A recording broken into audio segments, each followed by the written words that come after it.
So now Indian railway finance corporation limited यानी कि IRFC limited, आप देखिए यहाँ पर बजट के बाद कैसा ठंडापन यहाँ पर इस स्टॉक के अंदर आया है और स्टॉक अपने हाई से लमसम अगर आप देखेंगे तो 15% के अराउंड डिस्काउंट पर मिल रहा है।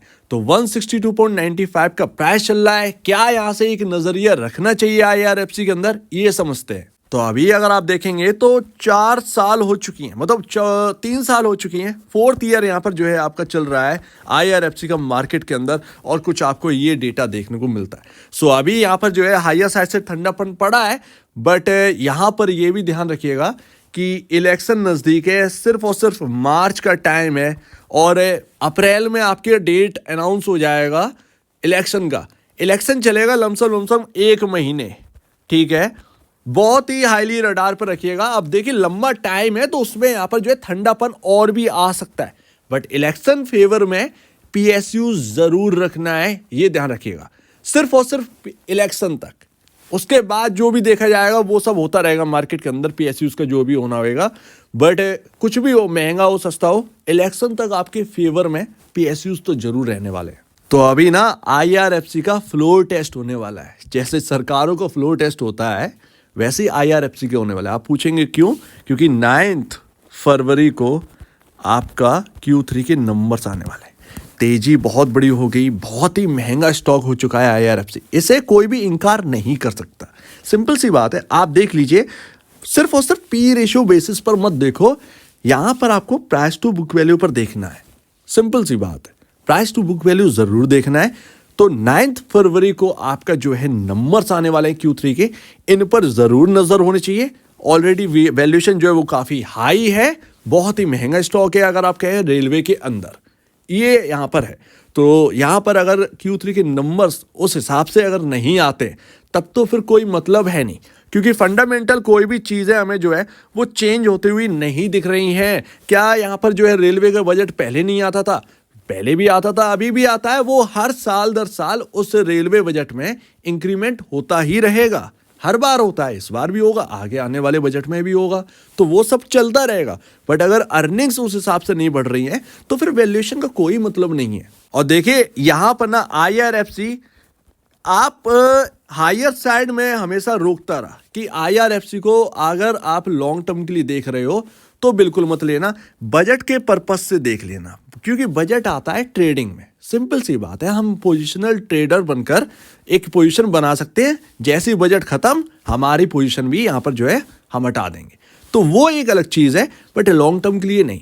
लॉन्ग टर्म के लिए मैंने कहा था कि आप PFC और REC में देखिए IRFC की जगह। जब ये स्टॉक 75-80 के अराउंड था, तब मुझे अभी भी याद है PFC और REC लमसम 180-170 के अराउंड थे उस वक्त। वहां से आप देखिए कहां पर आ गए। ऑफकोर्स यहाँ पर जो है IRFC भी 200 हिट कर गया, बट यहाँ पर जो है बेचने के लिए कभी नहीं बोला IRFC को, ये बहुत ही बड़ी बात है। 91 पर हमने प्रिडिक्ट कर दिया था कि ब्रेकआउट होगा, यहाँ से 100 और 100 अगर पार करेगा तो और हायर साइड। एक आप ही में से कोई था जिन्होंने बोला था कि ब्रेकआउट हो गया है, IRFC 150 रुपये जाने वाला है, 100 रुपये पर प्रिडिक्ट कर दिया था उन्होंने। तो उनका भी बहुत ही ज़्यादा धन्यवाद है, वो भी यहाँ पर जो है बहुत ही अच्छा यहाँ पर जो है रनअप उन्होंने दिया। सिंपल सी बात है, बट सभी स्टॉक चले हैं, पैसा हर जगह बना है, मायूसी किधर भी नहीं है, ये है। बट यहाँ पर अगर आप देखेंगे प्राइस टू बुक वैल्यू, तो IRFC का कुछ ये नज़ारा है। आप Q3 की अर्निंग इसीलिए तो इम्पॉर्टेंट है, आप इलेक्शन तक सेंटीमेंट ले जा सकते हैं, बट इलेक्शन के बाद जैसे ही चीज़ें फंडामेंटल ड्राइवन होंगी उसमें आप चुनिंदा लोगों में से होंगे, यस, और उसके बाद आपके फंडामेंटल देखे जाएंगे, फिर मार्केट उस पर वैसे ही रिएक्ट करते हुए नजर आएगा। तो 4.45 टाइम अपने बुक वैल्यू से ऊपर चल रहा है स्टॉक। और वहीं अगर आप REC PFC देखें तो 1.66 टाइम और 2.02 टाइम अपने बुक वैल्यू से ऊपर चल रहे हैं। तो अभी भी कई मायने में REC PFC काफ़ी सस्ते हैं, लेकिन अगर आप देखें इस सेक्टर के अंदर सबसे बड़ी लीडरशिप इन्हीं की है भाई। मार्केट कैप नहीं देखिए भाई, आप देख सकते हैं अर्निंग के फेवर में, तो सेल्स और प्रॉफिट में इनका कोई जवाब नहीं। REC PFC dividend purpose, sales purpose, profit, जो भी फंडामेंटल है, एक नंबर स्टॉक्स। एंड वही अगर आप देखेंगे REC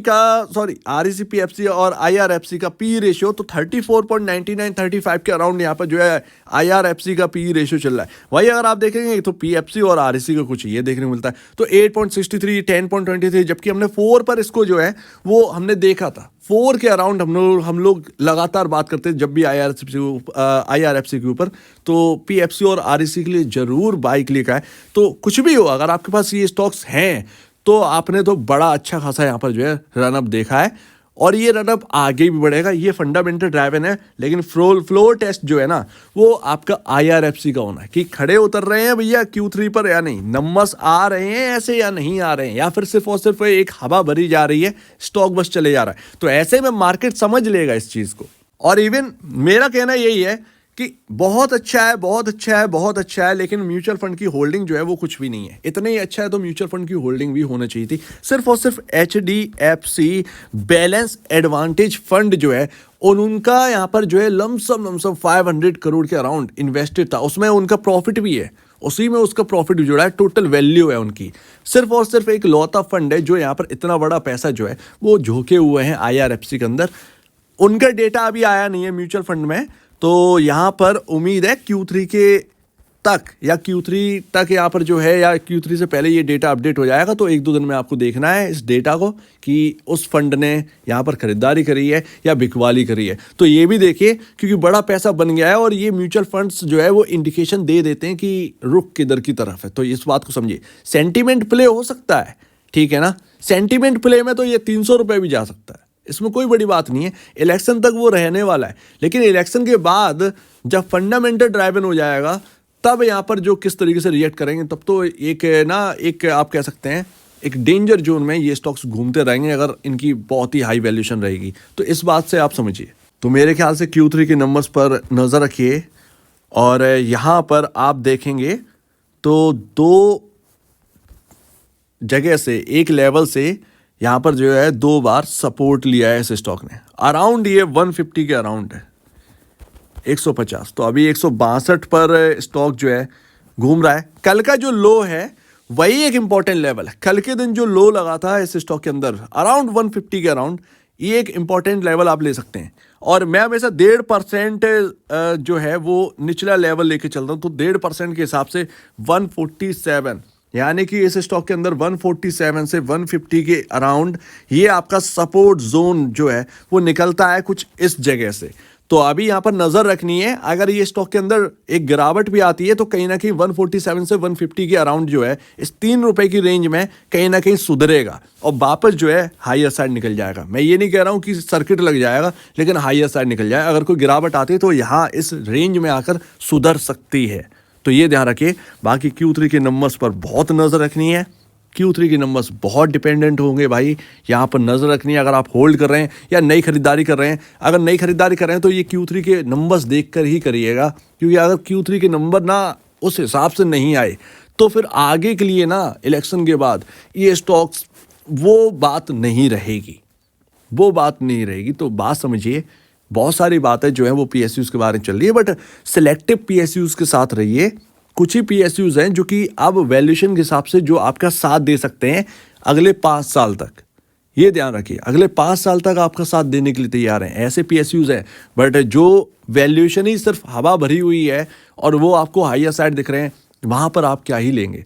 तो वो यहाँ पर आपको समझना है, अच्छे स्टॉक्स अच्छे PSUs के साथ रहिए, आपका 3 गुना क्या 4 गुना भी पैसा हो जाएगा वहाँ पर। लेकिन जहाँ पर सिर्फ और सिर्फ गुब्बारे ही हैं उससे कोई मतलब नहीं। और मैं ये नहीं कह रहा हूँ कि IRFC के अंदर सिर्फ गुब्बारे हैं, ये सिर्फ और सिर्फ Q3 बता सकता है कि ये है क्या एक्चुअल में।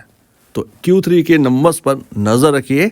जब ये हाई तोड़ेगा ना 192 के अराउंड जो टॉप बना दिया है, जब ये टूटेगा तब यहाँ पर एक नई खरीदारी यहाँ पर लौटेगी इस स्टॉक के अंदर। सो उम्मीद है काफ़ी कुछ आप समझ गए होंगे। इन सभी पॉइंट पर आप स्टडी करिए। मैं ये नहीं कह रहा हूँ कि ये पॉइंट बहुत ही तोड़ू फोड़ू है या इनसे कुछ हो जाएगा, यही सारी चीज़ें देखी जाती है मार्केट के अंदर। तो मैं यही कह रहा हूँ कि इन पॉइंट्स पर नज़र रखिए। खरीदारी करने से या बिकवाली करने से पहले आप अपने ब्रोकर या एडवाइज़र हैं उनसे सलाह लीजिए। अदरवाइज आपके सामने ये पॉइंट्स हैं तो आप इनको स्टडी करिए। आप खुद ही स्टडी करेंगे तो सारी चीज़ें खुद ही समझ जाएंगे। सिंपल सी बात है, किसी और को समझाने की इसमें ज़रूरत नहीं पड़ेगी। तो आप क्या कहना है इसके ऊपर कमेंट सेक्शन में, और अब वीडियो देखने के लिए बहुत धन्यवाद दोस्तों।